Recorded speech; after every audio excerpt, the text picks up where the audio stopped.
Hi, everyone. Thank you to everyone who's joining us here today. Rachel, if you could spotlight Peter and I and stop sharing the screen.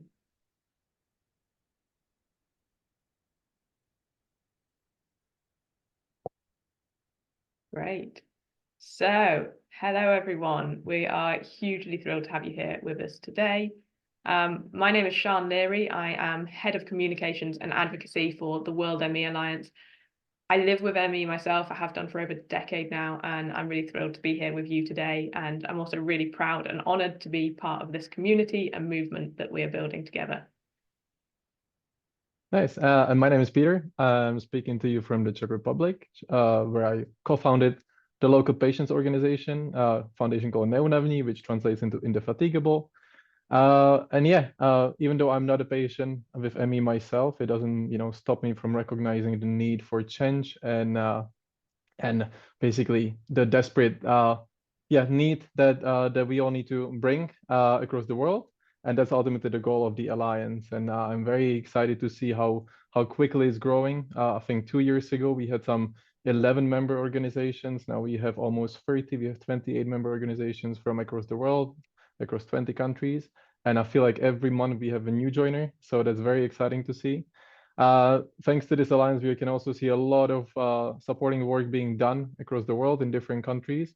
On the other hand, we also see the challenges that our member organizations are facing, which is sometimes, challenging. But we also see that there are a lot of similarities, a lot of sort of common points, and a lot of common obstacles that we can try to basically tackle together and learn from each other.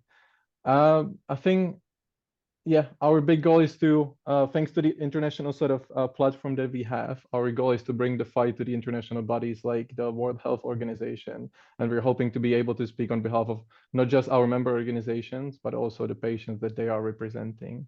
So yeah, welcome to today's webinar.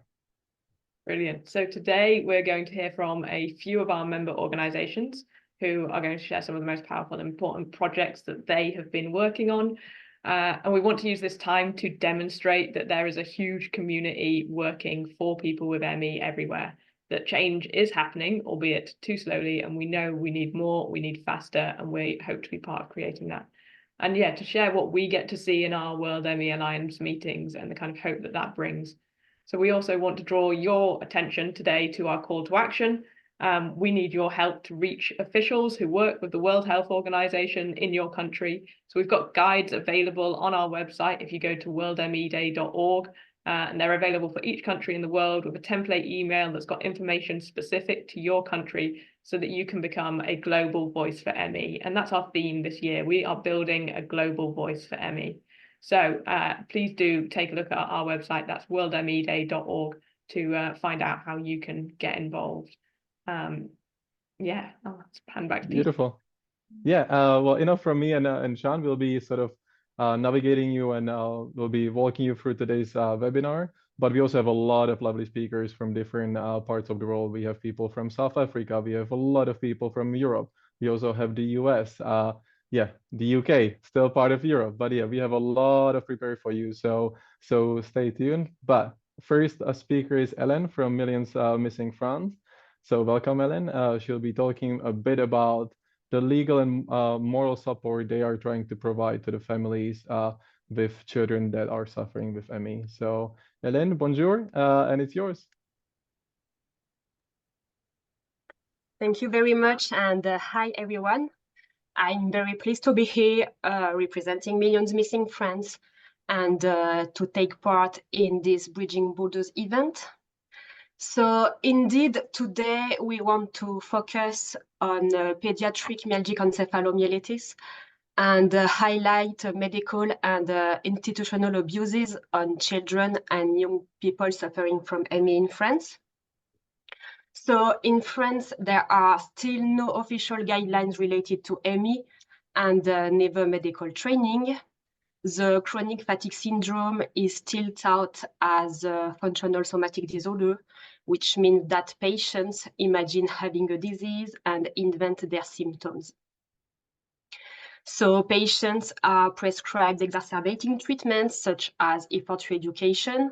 Their symptoms remain considered as mental disorders, and all this lead often to stigmatization and to the worsening of the disease.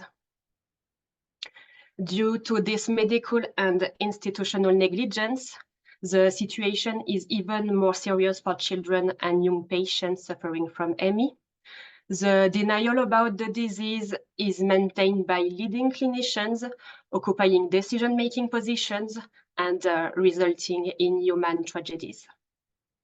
Parents are charged of abuse and sick children are taken away from them. Movers especially can be charged of Munchausen syndrome by proxy, which means that they consciously feign, exaggerate, or provoke repeated health problems on their own child. And the aim would be to attract attention and compassion through the child's illness. Of course, taking children away from their parents will not cure them from ME, but also tends to worsen their medical condition and often on a permanent way. Currently, Millions Missing Friends follows several abusive court cases. All are based on children and parent psychologization. On this topic, we work with, in partnership with patient associations on long COVID. Millions Missing Friends support children suffering from ME and including post-COVID ME, and the association COVID Long Enfant especially support children suffering from specific symptoms related to long COVID, myocarditis or lung damages, for instance. For reasons unknown to us, medical societies in France, in the broader sense, refuse to recognize the reality of long COVID and myalgic encephalomyelitis. Pediatricians especially are now facing pressure when caring long COVID patients. They are ordered to maintain effort reeducation and to treat young patients as psychiatric cases. Those medical societies bear a great responsibility in aggravating patients' health conditions. So from our perspective, we support families, we work with lawyers in informing them about evidence-based medicine related to ME, and we alert the media on these medical and institutional abuses. Last November, the COVARS, which is the French committee in charge of monitoring and preventing health threats in the country, published a report on post-COVID syndrome. And this report, as the WHO did long before, clearly stipulates that post-infectious syndromes and related post-viral fatigue syndrome, chronic fatigue syndrome, and myalgic encephalomyelitis are not somatic disorders. This report has been a real source of hope for patients and clearly represents an advance in a country where the psychosomatic medicine remains very, very powerful. But unfortunately, in practice, nothing has changed.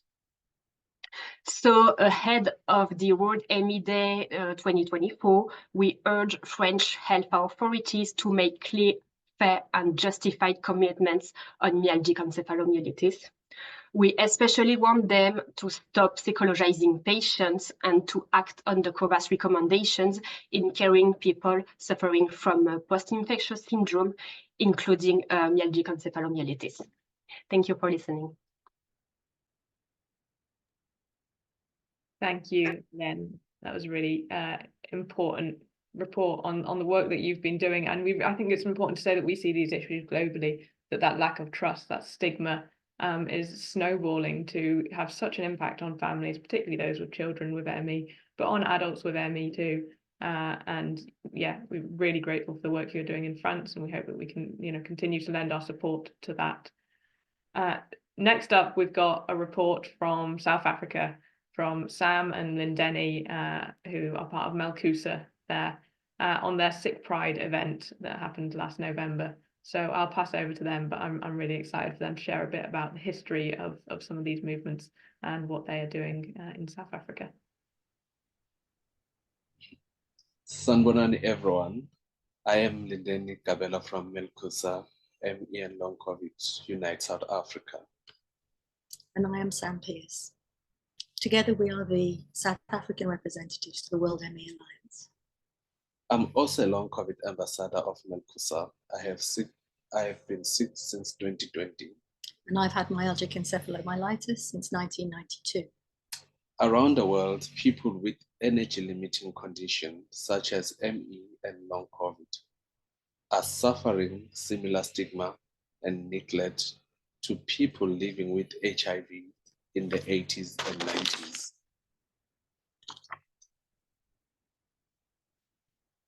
Like the Treatment Action Campaign in South Africa in the early 2000s, we wanted to counter denial and disdain by promoting sick pride and solidarity. So like Zaki Ahmad, we made a giant font t-shirt to proclaim our status. May the 12th is autumn here in the Southern Hemisphere, so we chose Sunday the 12th of November 2023 to invite anyone suffering from energy-limiting chronic illness to join us for the first ever Sick Pride. We gathered at the beautiful Eden Garden in Cape Town. Most energy-impaired people struggle to stand up and breathe at the same time. So we can't parade, but we can lounge in style. The theme was Pajama Picnic, and about 50 people joined us in the garden on this beautiful spring day. And we all lay around on a lovely lawn in our favorite bedwear, being unashamedly sick in public. We wanted to make our invisible illness visible. Beloved Cape Town singer and ancestral healer Ernestine Dean opened the event with an Indigenous ceremony to welcome calm and connection. Dr. Uvi Naidu from the Long COVID Clinic spoke about current research providing reasons for hope. The event was emceed by Mlindeni in his pajamas, sitting down. And Sam gave speech lying down. Congratulations, I said, on surviving another year of this shit show. I am so proud of you for enduring these relentless, disabling symptoms. But even though our lives have been put on pause, let us celebrate. Persistence is resistance. We knew that for many of us, it will be the only time we leave our homes this season, and the effort may cost us weeks to recover. So we did not want it to be an occasion full of depressing speeches, but an opportunity to revel in sick joy. If you would like to host a sick pride, choose a calm green place, book some gentle acoustic entertainment, and offer uplifting company. Yes, all spoonies, carers, and allies are welcome, whether you are suffering from ME, long COVID, POTS, fibromyalgia, EDS, or any chronic condition where you have to pace yourself to survive. Don't forget your sick t-shirt showing your pride. Absolutely. And free, Millie and Karen and Carla, Paula, Tibby and Chantel, and all the other very severe people out there, in honor of Sophia, Merin, Cara Jane, Maeve, Beth, Lauren, and especially this week, Una. We salute you.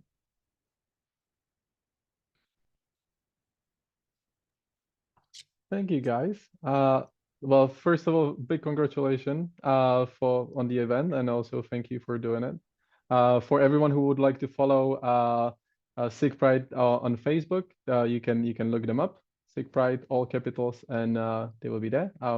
Hoping to see more pajamas pictures. And yeah, I think we can't really emphasize the importance of these in-person events enough. I mean, for me personally, from my own experience, I remember when we first hosted we called it Million Missing Prague. And for me, because as I said, I'm not a patient, it was the first sort of opportunity to see the reactions of people when we said the words chronic fatigue syndrome. And just to explain to them how different the fatigue is, and that it's so different from the fatigue they're experiencing on a daily basis. And just like in person to explain it to them, I think it's very, very powerful. So thank you for that. And I'm sure that we will see more pictures and more events like that in the future. Now we'll move to the US, to Emily from South ME US. USA, where the situation is slightly better. The advocacy work there has long roots and goes way back. So yeah, Emily, it's yours. Hello, everyone around the world, and greetings. It's so heartwarming to see all of the amazing work going around over the world, and I'm so pleased to share some of the work that's going on here in the United States. For those of you who are not familiar with me, hello, it's nice to meet you. My name is Emily Taylor, and I am the president and CEO of Solve ME, also known as Solve ME CFS Initiative. We were founded in 1987, and I'm so honored to be recognizing this really important World ME Day together with my colleagues and co-founders of the World ME Alliance. The World ME Day is such a special and unique event, and it's really important to acknowledge that it comes to us from one of our long shoulders of giants that we stand on, Florence Nightingale, whose birthday is May 12th and was believed to be a sufferer from myalgic encephalomyelitis or chronic fatigue syndrome. I come to this community because of my mother, who got sick in 2008 and was eventually diagnosed with myalgic encephalomyelitis in 2012. I also come representing and standing proud with my brother, who is a long COVID patient since 2021. I want to acknowledge that this is such a crucial, unique time, a defining moment of our work, with the spotlight of long COVID illuminating ME/CFS and other infection-associated chronic conditions and illnesses. We come together in pride, in celebration of the fact that we have done so much great work, and yet simultaneously acknowledge that we have so much further to go. I take great hope in the culmination of so many scientific studies showing closer and closer every day to finding out an underlying biological mechanism to crack this disease, to hopefully get millions back to wellness. The evolution of our collaborative efforts around infection-associated chronic conditions and illnesses have been just groundbreaking, the groundswell of a larger community. And so while we celebrate our ME community, our ME/CFS community, we also acknowledge and welcome and hold hands in solidarity with the hundreds of other diseases that are similar, and yet those special illnesses that are so indistinguishable, and many of us suffer from, or many of the members of our community suffer from multiple of these illnesses. So research is getting closer, the international community is coming together, and I'm so proud of the work here at this World ME Alliance for helping facilitate and facilitate those collaborations. For those of you who do know me, you know that I come from the advocacy space. My background is in government affairs, and that is the world that I think can be really effective in helping us. Our Advocacy Week, an annual event we hold here in the United States for Solve ME, had over 450 folks register this year, with over 300 meetings with members of Congress. And every year we get closer and closer to real change and real action. We know from our lessons in advocacy and what we're learning in the scientific and research space is that we collectively are stronger together. We know and have demonstrated success by this collaboration, amazing projects like the World ME Alliance, like the Long COVID Alliance that Solve ME has co-founded. We work better together. And your action, large or small, your time, large or small, your dollars, large or small, your data, large or small, makes such a difference. And when we come together collectively as a community to share our resources, share our effectiveness, share our ideas, and collaborate, we excel. So in long and short, I really want to celebrate one of our key projects that sneak peek will hopefully be coming to the international stage soon, our Solve Together real world data platform. This investment from Solve ME includes a biobank and patient registry, integration with wearables, hopefully the future for AI integration, and amazing resources to accelerate research and accelerate cures. Your data is the foundation of what makes Solve Together work. So for those of you in the United States, you are free to participate, and soon, fingers crossed, coming to those in the international space soon, the Solve Together platform is a really exceptional mechanism to get research, to lower the cost of research and accelerate the findings of research. So I don't want to take too much time because I want to acknowledge especially Sean and our member organizations that have done so much work. It is truly a pleasure to serve you as your co-chair.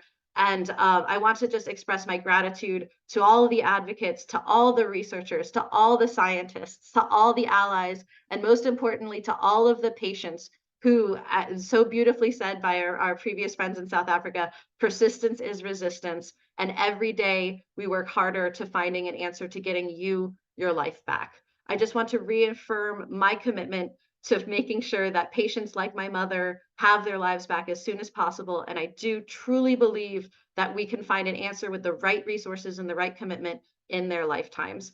I want to call for unity. I want to call for solidarity. I want to just celebrate everything we've done together and recognize that we have come so far from where we used to be, and yet we still have so much further to go. So together with you, I extend my arms, I extend my hands, I extend my virtually through this space.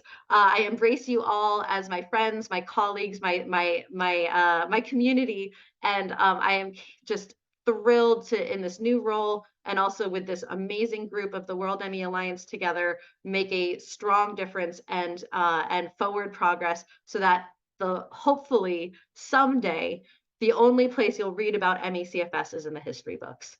Thank you all so much for your time, and it truly is an honor to be here. I'll turn it back over to the rest of the group.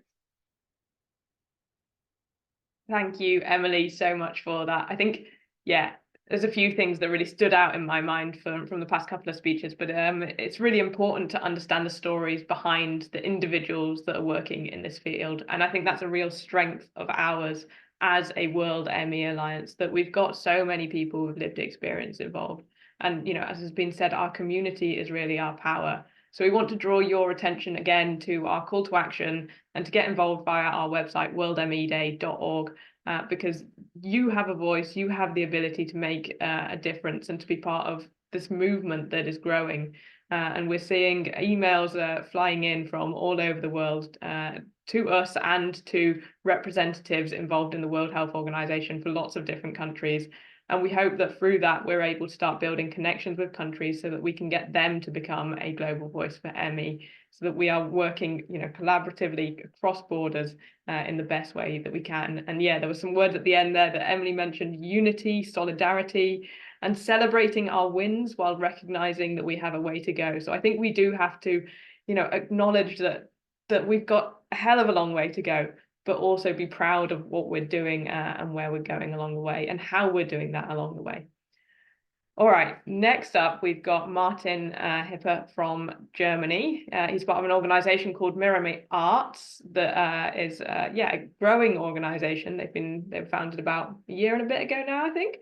And he's going to talk about how high impact short films can assist with communications and advocacy. So he's called it a little ME/CFS symposium on emotional marketing. So thank you, Martin, for being with us today. Oh, we're just gonna, there we go. Hello, thank you for joining the session today. I'm Martin. I'm here representing Mirror Me Arts, an organization deeply committed to advancing understanding and support for myalgic encephalomyelitis chronic fatigue syndrome, or ME/CFS, a condition unfamiliar to many and misdiagnosed by even more. At Mirror Me Arts, we believe in the power of emotional marketing to bridge the gap between complex medical information and public awareness. ME/CFS is not just a medical condition, it profoundly impacts every aspect of a patient's life. Our challenge is to convey this impact, to bring to light the social and personal tragedies that accompany ME/CFS, lost friendships, broken relationships, and misdiagnoses that label physical suffering as psychological. Why emotional marketing? Because ME/CFS, with its invisible yet crushing burdens, is difficult to communicate through traditional information campaigns alone. People connect with what moves them, what they can feel and relate to. By producing high-quality, emotionally compelling short films, we don't just inform, we resonate, we touch hearts, and we open eyes. Our short films are meticulously crafted. They aren't just vehicles for correct health information. There are stories of real people, their struggles, and their resilience. This dual focus on emotional marketing and factual accuracy helps us reach a broader audience, beyond those already familiar with MECFS. These films are designed to be visually stunning and professionally made, ensuring they capture attention purely on their artistic merit. Moreover, these narratives address a societal misjudgment faced by MECFS patients. Our films highlight the dire consequences of being misunderstood by healthcare professionals and the personal isolation that follows. Through powerful storytelling, we counter these narratives with truth and compassion, fostering a more informed, empathetic public. Our ultimate goal: to enlighten, to generate funds for both our organization and ongoing research, and to build a political and economic awareness of MECFS and its repercussions. By articulating these issues in clear, accessible language, we aim to make a significant impact on behalf of the MECFS community. In conclusion, through emotional marketing and our dedication to high-quality film production, Mirror Arts is not just sharing information, we are sparking change. We are building understanding and support, one viewer at a time.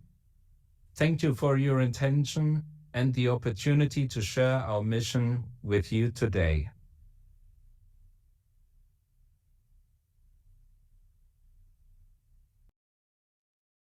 Amazing video from Martin, which made me realize one more thing. It's not just the obstacles that we all face at different points in time, but we all face across the world, across different countries. We also, as organizations, we also face scarce resources, time, energy, and yeah, thanks to the Alliance, we get to share this. A video that is made in the UK, Germany, or anywhere else can be shared by a Czech NGO, can be shared by an organization anywhere else in the world, and we are excited to do that. And I think when we by working together, it just makes our life and work so much easier as well. Even technology like AI seems to have a huge impact now. Just from my own experience, when we were preparing some documents, some materials for the World ME Day, it never occurred to me how much we could basically leverage AI GPT. And for patients with ME, with scarce and limited energy levels, I think it's an amazing tool. So thank you, Martin, for highlighting the need for that.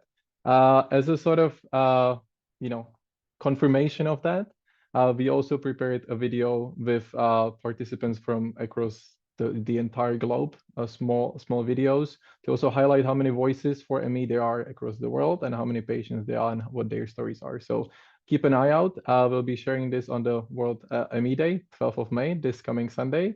And we're hugely looking forward to it. And I hope you like it. Now we'll move to Italy, where Giada will tell us a little bit more about the book that translates into Not Just Fatigue and the conference they held last year. Giada? Hello, it's great to be here. For those of you who don't know me, I am a president of the CFS ME Italian Association since 1999. Well, this year we truly wanted to be a global voice for ME CFS, so we started a podcast and we were guests on a platform called WIPI, which is about female empowerment and diversity inclusion. And Marcella Maria Spirito, who is a psychology and psychotherapist who leads support groups for patients, and I recorded 10 episodes of this podcast, and we dedicated 5 episodes to the condition. So we spoke about the symptoms, post-exertional malaise, the name, and many other topics. And then we dedicated 5 episodes to interviews. 2 episodes were interviews to 2 physicians, Professor Tirelli and Professor Baritussio. One was the testimony of 2 patients. One was dedicated to caregivers, and one was a roundtable with 3 psychologists and psychotherapists who have support groups for patients and caregivers. During this podcast, we also read excerpts from the book Non Solo Fatica. I have it here, which means exactly not just fatigue, from myalgic encephalomyelitis, chronic fatigue syndrome to long COVID. And this book was written by Professor Tirelli and me, and was published at the beginning of last year. And it was a great tool for us because it allowed us to raise awareness through also interviews with papers, magazines, and television. And through the book, we managed to speak about ME/CFS. It's 150 questions and answers that we truly received during our years as workers and volunteers in this field. And if anyone is interested in translating it, feel free to contact us. We will be very happy to do that. Another important thing we did this year was to contact the dean of all Italian universities that teach medicine. And that means 35 public universities and 5 private universities. We did this along with another Italian association, which is the CFS-ME Organizzazione di Volontariato. And basically, we asked them to teach ME/CFS, to insert it in the syllabus. So far, 4 of them replied to us. 2 universities, Trieste and 1 in Milan, told us that they are already teaching it in their last year of studies or in the neurology specialization. 2 others said Firenze and Bologna told us that they were going to forward our request to the head of departments. And our next step is just that, contacting the head of departments and contacting the faculty deans. Another important step we took was to reach forward and we had a meeting with the head of reference center for the preservation and utilization of donated postmortem bodies, to see if they were willing to study ME/CFS, and they are. So if patients want to give their corpses, their bodies, once they are gone, to help research, they can contact us. We send them the papers, the forms that can be written and sent to help in this aspect, hopefully as later as possible. And well, last but not least, thanks also to the initiative of one of our members, Giulia Zera, the town of Brescia decided to light up blue their fountain in Piazzale Repubblica on this upcoming May 12th, on our ME World Day. And so if you are there around 8 p.m. on that day, you will see the fountain light up. That's all from me and from Italy. We have unfortunately meager resources and few people. We are all volunteers, but we try to do the best we can, and we are always happy to have a helpful hand if anyone else wants to contact us and volunteer. Thank you all. It's awesome to hear about all the work in Italy, about the book, about education. I think it's also incredible how much it resonates with me, and I'm sure with pretty much everyone on the panel as well. That you know, the conversations about educating doctors. Yeah, that's something that we've all tried. From my own personal experience, we had a meeting at the Czech Ministry of Health about a month ago, and they told us, yeah, you do realize that even if we recognize the diagnosis, it won't mean that the doctors will immediately know what ME/CFS is and how to treat it. We just told them that we would be absolutely thrilled if we could move on to that stage, if we could just move on to educating doctors because yeah, we do know that it's a long way to go, but we can't wait to be there. At the same time, I'm sorry, Sean, I'll give you a second. I'll give you a chance in a minute. I also know how important the education of doctors and their sort of awareness of ME is for the patients, because the stigma the patients face just because time after time they come back home from the doctor's office, after hearing there is nothing wrong with you according to the test results. It just fuels the stigma and sort of the disbelief they have to put up with every single day. It is not, and it must be devastating for the patients, but also then the reactions they receive from their beloved ones, from their family, from their friends, are also very difficult to deal with, because suddenly they all start thinking that it's just in the patient's head, which is not the case, as we all know. So it's amazing to see that in Italy there are steps being taken. Just for myself, sort of selfishly, I can't wait to be there at that point in the Czech Republic as well. And Sean, you wanted to add something? Well, I just thought this was a good point in time to highlight our Global Voice for ME kind of series of stories that are available on our website, because I think, what we've heard here is those stories of people with ME are really important and powerful, and they're a resource that they're going to be up there for, a long time. They're available for anyone to use, but they're really powerful. There are stories there from, a young man called Max in Ukraine who is living in fear of being conscripted, a young woman called Nevra in Pakistan, who is living through very severe ME and is having a horrendous time. And, from Lindeni, who we've heard from today about his experience in South Africa as a Black man. And I think that those cultural differences do create unique situations for people. And yet the story of ME itself is so similar across the world. So they are there. Please do go read them, go hear from those voices of ME, learn about the kind of reality in different countries and those lived experiences. And then also check out our custom poster maker. You can go online, add your photo to a poster, and be part of a growing global voice for ME. Post it on social media on Sunday, May 12th, which is World ME Day, and become a global voice for ME. Be part of the movement. Nice. Yeah, and in the spirit of learning, education, we also know there is still so much we don't know about ME/CFS, and that's why research into ME/CFS is so important, which brings us to Portugal, to Joan, who can tell us a little bit more about the first international conference on clinical and scientific advances in ME that took place, and long COVID, I'm sorry, that took place 1 or 2 months ago. So Joan, it's all yours. Well, thank you very much for the opportunity to speak.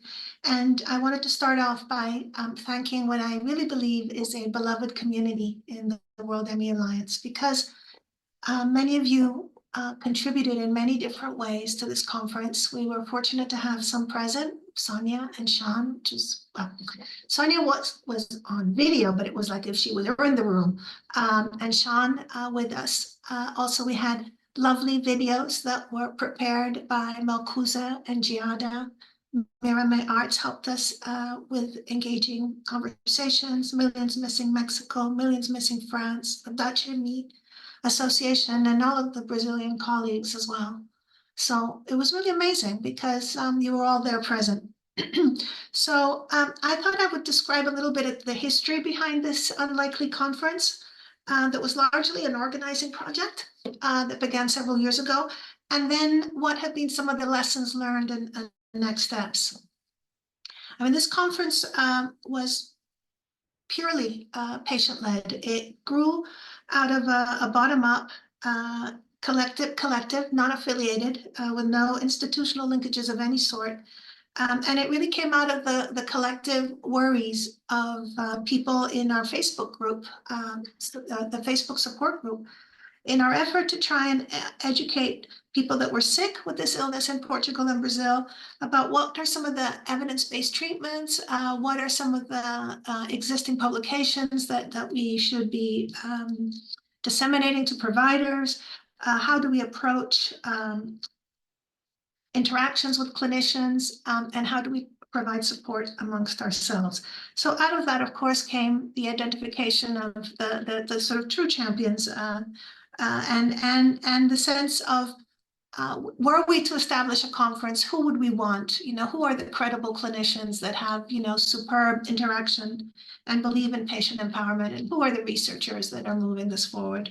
And we were fortunate to have them shape this dialogue with us. So it was patient-led with a bunch of, pioneer clinicians and researchers. In Portugal, we had a harder time because there was virtually no knowledge of this illness. The civil sector responses also were very weak. There was still a predominance and widespread dissemination of CBT and graded exercise therapy among the more aware groups. And so we knocked on a lot of doors before someone was willing to be our institutional champion in Portugal.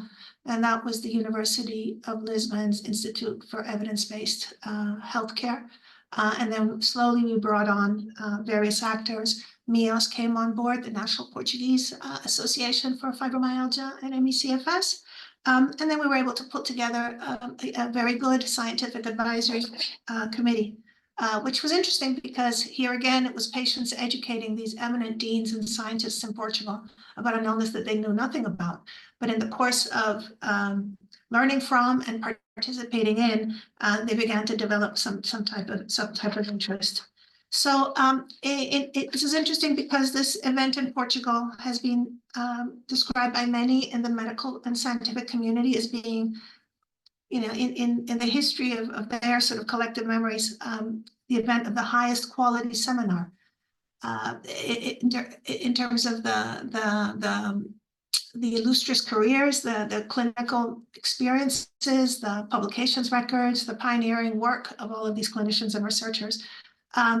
Even though it was on a topic that very few people knew about. We had over 1,600 web participants from all over the world. We had a lot of people from Portugal as well, from their beds, from their rooms. We got more media focus on this issue as a result of the conference than we did in all the previous years combined on ME/CFS. So just that alone in a small country, that was pretty amazing. I mean, all of the media channels, television channels, specialized health, media publications. But there were also some real problems because even though we made a very big effort to reach out to Portuguese professionals, there was a very low participation rate. So despite this, despite the big names, despite the illustrious scientific committee, we had a lot of problems. We didn't fill the room. And so in many ways, this was a conference attended by people already in the know, those that were curious, and then the international allies. So clearly, going forward, as we move, we have to think about a far deeper organizing project. So that we are able to reach the nurses, the physical therapists, and all of the physicians of the various specialties in family medicine going forward. So the good part now is that we have a high-level scientific committee that can help us. We've just started a Zoom series to which you're all invited. These are seminars that will be held via Zoom once a month. We're already booked for the whole year with clinicians. The first one's going to be Dr. Levine talking about how to do a proper clinical history. So this is our own patient-led medical echo series, and we're hoping that eventually it will be picked up and housed in a school of medicine. So we're offering it to whoever wants it, but with really outstanding clinicians. And then we are going to be working on a second conference in the north of Portugal, this time in Porto. We don't know when, probably 16 months from now. And so really building the organizing aspects and making sure this time that we have far stronger participation in the design from all of the various medical specialty groups. We produced a manifesto, the patients, that is, the non-affiliated patients, in January 2023 that we shared with Sean and Sonia, in which the conference was only one of several activities that we wanted to do. One is the necessary, of course, these are parallel initiatives. The conference can't stand on its own. So the first thing was to try and develop a first epidemiological study of of long COVID and then long COVID morphing into ME. So that's actually starting this month. The protocol is being designed. It's going to be in the island of Madeira. And then we have a work group to begin to work on standardized diagnostic and treatment guidelines that would be hopefully co-produced with the Portuguese state so that they become useful to clinicians and are widely disseminated to both diagnose and treat and continue to upgrade clinical skills. So I think that's it. I think my time is up. But again, I want to thank everybody. Jada, your video was great. And Malcusa too, that was really lovely. Thank you very much. So thank you, thank you. Thank you, Joan. Thank you so much for talking about that. And it was an absolute pleasure to be with you in person, to meet you, to meet others at the first international conference on clinical and scientific advances in ME, CFS and long COVID. I do well to remember that title. So yeah, I mean, yes, some of the things you talked about keeping knocking on doors, keeping pushing, and ultimately getting somewhere is a theme that we see again and again across the world. And that, you know, you've done incredible work to reach out to universities, to those deans, to scientists and more who are showing real interest in Portugal and across kind of Lusophone world. So yeah, I love that you got that feedback of highest quality seminar, because that's absolutely what I felt when I was there as well. And I'm really excited to see what you're doing now with the Zoom webinar series, with the epidemiological research in Portugal that's come out of this conference and more. So yeah, you're doing stunning work, and it's a pleasure to be part of that and supporting that.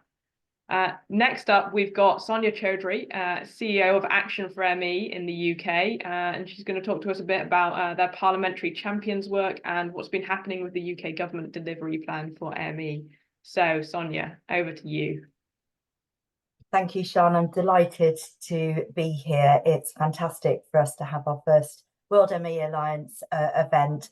As Sian said, I'm Chief Executive of the UK charity Action for ME, but I'm also a co-founder and co-chair of the World ME Alliance. And as you said, Peter, earlier on, it's exciting to see us expand and create the unity and solidarity and be a global voice for people with ME.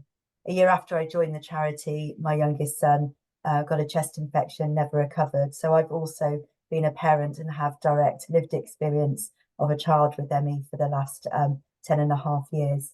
But I'm here today to talk to you about our journey with our policy advocacy work. And there's lots that I can tell you about, and actually it'd be very easy to talk about all the frustrations and challenges that we have. There are many, and I know these are shared by my colleagues across the globe. But I want to talk to you a little bit about the parliamentary champions. I'm going to start by saying that our policy work now and where we have got to is built on decades of work. And it has been slow, and at times, a lot of times, it's very frustrating. But it's all about building relationships and finding a way to have challenging conversations, to apply pressure, to be able to have influence. And sometimes we have to do that behind closed doors. That's frustrating for our supporting members and others, because we're not always able to talk about what we're doing. And we have to give space to politicians and others to have conversations that aren't directly reported back, to ask questions to help them understand. But the thing that helps us shape everything we do is the lived experience, the stories that we hear day in, day out through the services that we provide at Action for ME that help shape what we do, but also have direct impact for the people that we're talking about. So our parliamentary champions were launched a few months ago, and we currently have 7 parliamentary champions and a few in the pipeline. And we've worked really hard to make sure that they are across the different political parties here in the UK. That's very important given we're in an election year, but also it helps get a range of voices and it helps build commitment. We launched a one-page manifesto which set out 3 things that we wanted to ask, including funding for research to accelerate it, because that is absolutely critical. And it's because of the conversations that we had with decision makers, parliamentarians, others in the community, so Stephen Holgate, patient advisory group that led to the funding for the Decode ME study, which is a study here in the UK. I'm sure many of you will know about it. World's largest ME study. We've got data from over 26,000 people, DNA samples from around 17, 18,000 people that we are analysing at the moment. So the importance of having these conversations using your experiences from within the community to help influence and inform politicians has been hugely important. And our parliamentary champions are there to help us keep a sustained focus on ME, to raise the profile, to raise the understanding, and to help us affect change as quickly as possible. One of our parliamentary champions is the ex-Health Secretary, Sajid Javid, and we've worked with him to help secure a Westminster Hall debate. So that was a parliamentary debate that took place a few weeks ago, and we heard lots of input from MPs and peers, people who sit in the Lords, sharing their stories from people in their constituencies, but also highlighting the importance of accelerating funding for research, ensuring appropriate services. But they also made a call on the government to release the cross-government delivery plan. A couple of years ago on World ME Day, Sajid Javid, in his Health Secretary role, launched the work that started that led to an interim government delivery plan, and that set out a range of actions that were required to deliver change for people with ME. But most importantly, all of that plan was developed with people with ME involved at every single stage, and that has been incredibly powerful. We heard today that the plan is due to be launched in autumn. They're still working through over 3,500 consultation responses, but that will hopefully lead to a strengthened delivery plan that we will get to see in autumn. Thank you for listening. Yeah, thank you so much. To also, not to add more pressure on your shoulders, but I can also tell you that the fight you're fighting is also the fight you're fighting for patients in different countries. I can still remember it was 2.5 years ago when the British NICE, the National Institute for Healthcare Excellence, revealed, basically published their new guidelines and how it was celebrated in the Czech ME community as well. So thank you for that. Again, it shows that if things happen successfully in countries, even abroad, it can mean a lot for patients worldwide. So yeah, I might ask you a bit of an unexpected question, but for the sort of advocacy work, we all know it. Very often, the first time you try to reach out to a politician and try to bring on a change, and Emily as well, the answer is no. They might not understand the need for it. What keeps you going? What keeps you basically come and knock on the door again after the first initial no? Okay, so there are a few things.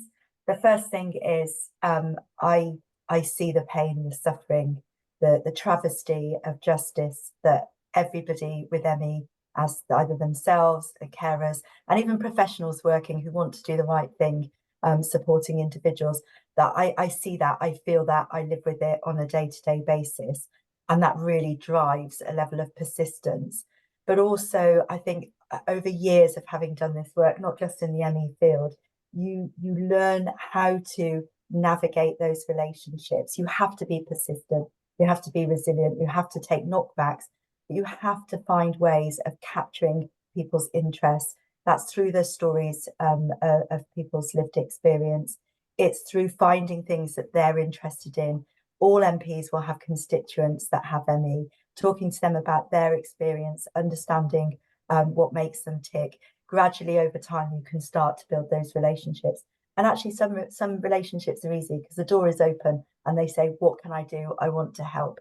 And that's fantastic too. Emily, how about you? Is there anything you would like to add to that? Absolutely. I would share my feeling with Sonia. It is the love and the passion and compassion and empathy that drives us. But I am used to not taking no for an answer, coming from the advocacy space and working on Capitol Hill in the United States. Only about 4% of bills that are introduced in Congress actually become law. So I'm accustomed and working in a system that no is you're getting 96% no's and only 4% yeses. So, and the way I look at it, and this is what was instilled into me by my mentors when I worked on Capitol Hill, is that even you set up your strategy so that even a no is still a yes in the right direction. So you expect the no, you work for the yes, but you expect the no and have that no still add value to pushing you forward. So to give a real example of this, we actually introduced the very first bill on ME/CFS ever in the United States, the first funding bill called the Understanding COVID Subsets and ME/CFS back in 2020. And this is when COVID was still very new, and we introduced this bill. We knew it wasn't going to succeed, but introducing the bill got us a whole network of members of Congress who said yes to that bill, who we got to work on for other projects and other things. The bill moved the conversation forward, and that bill is now precedent for us to do other things later. And we can say, look, this other bill was already introduced. So you take actions with the expectation to get the no, but you build that into your strategy so that no still moves you forward. And your no is, even when you get the no, it still is a step of progress. Thank you for that. Oh yeah, no is a difficult one to deal with, but yeah, thank you for sharing how you guys, how you ladies deal with it. Sean, over to you. Back over to me. Hello again. So yeah, I want to introduce a really important bit of work that's happening in Northern Ireland, and that is the Discover Me project. So they're an amazing group over in Northern Ireland called Hope for ME and Fibro Northern Ireland, and they've been doing loads of work with various universities there to build on medical education so that healthcare professionals of all descriptions get to learn about ME in their primary years of becoming healthcare professionals. So we're really impressed by everything that they've done, and we are really excited to share with you a sneak preview trailer of a film that will be coming live to all of your computers, devices, phones, and everywhere on Sunday. That has been, it was originally started as a virtual reality experience and has been used in multiple events so far, and is now going to be made available to the public on this Sunday, May 12th, World ME Day. So I'm thrilled to be able to share with you this sneak preview. Rachel, if you're ready for us, please go ahead and play that for us.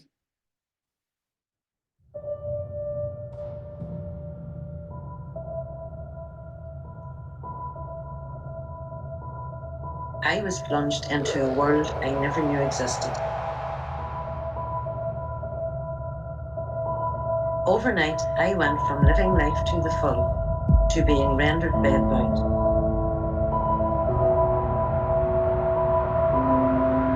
There was no effective treatment, there was no cure.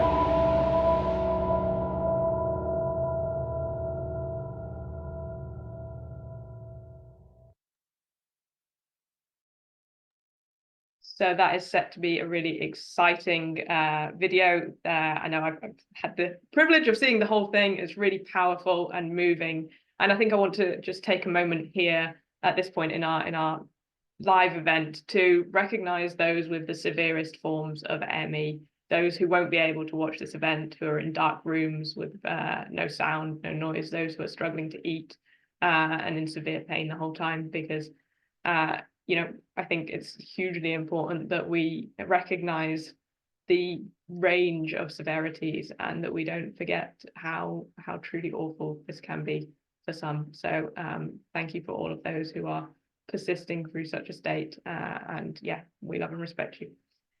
And then I want to also say that there are some other great examples of medical education going on around the world. So a big shout out to ME Action and the Teach Me, Treat Me campaign for Millions Missing this year.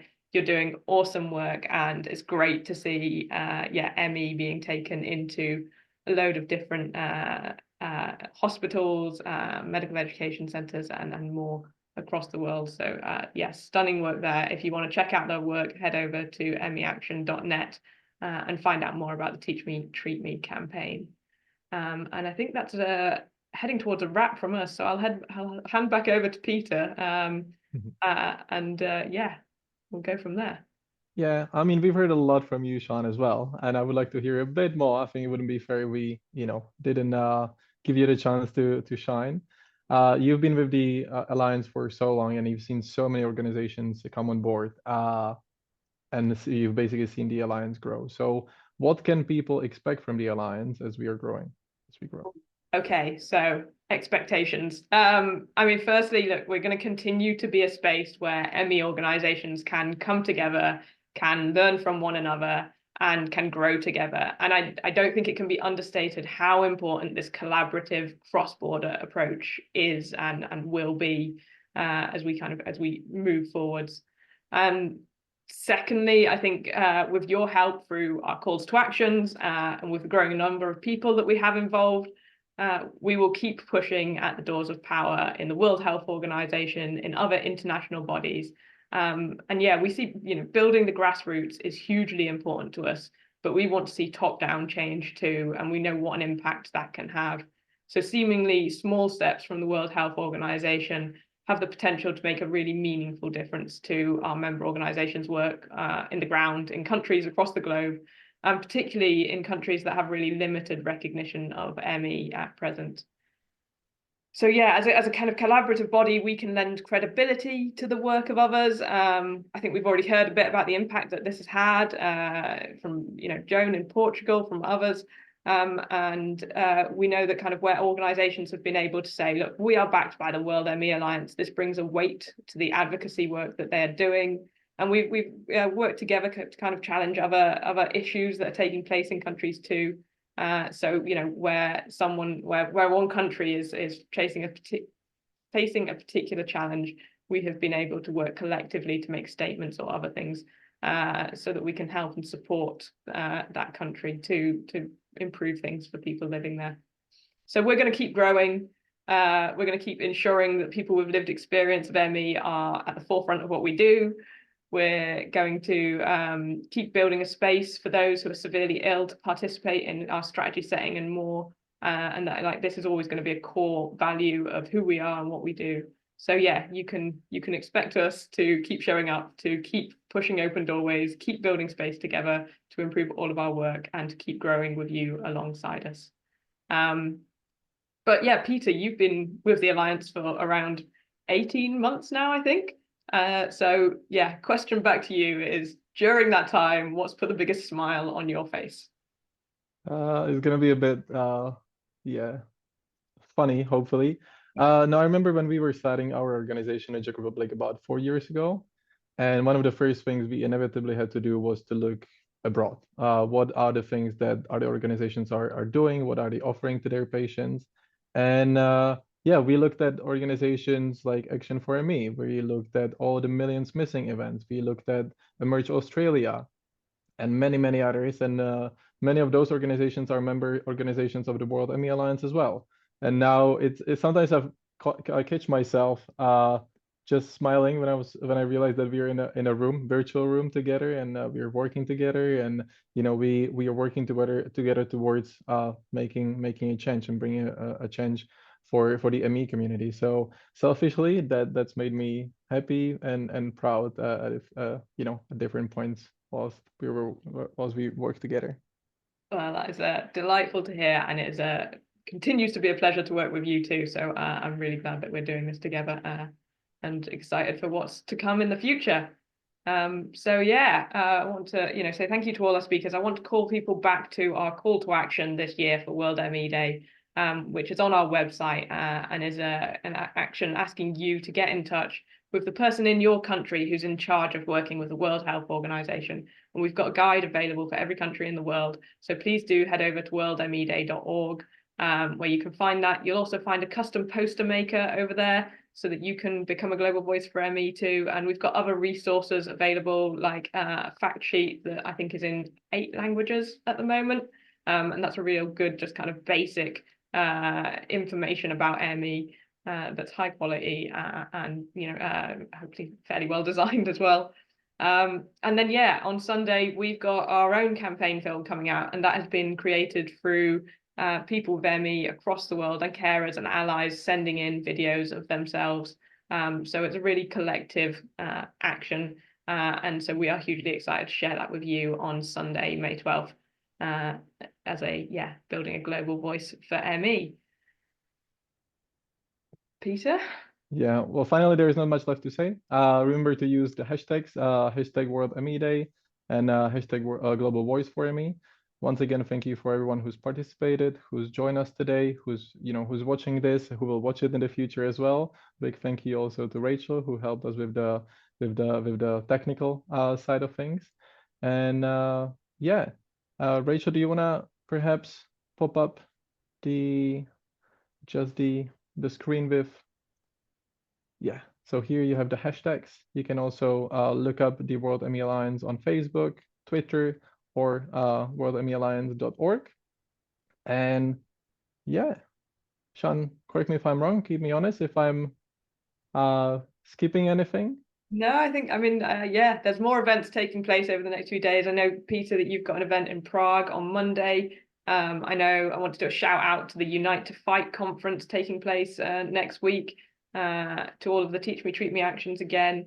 And yeah, if you want to find out more about what our members are up to, head over to worldmealliance.org, that link that is on your screens right now, and have a look through our member organizations and go check out their websites, their social media accounts, and know that there is a truly global voice for ME that is there backing people with ME everywhere, and working to make things better. So thank you all for joining us today. Peter, thank you for being my co-host. It's brilliant having you. And goodbye, everyone. Have a good weekend.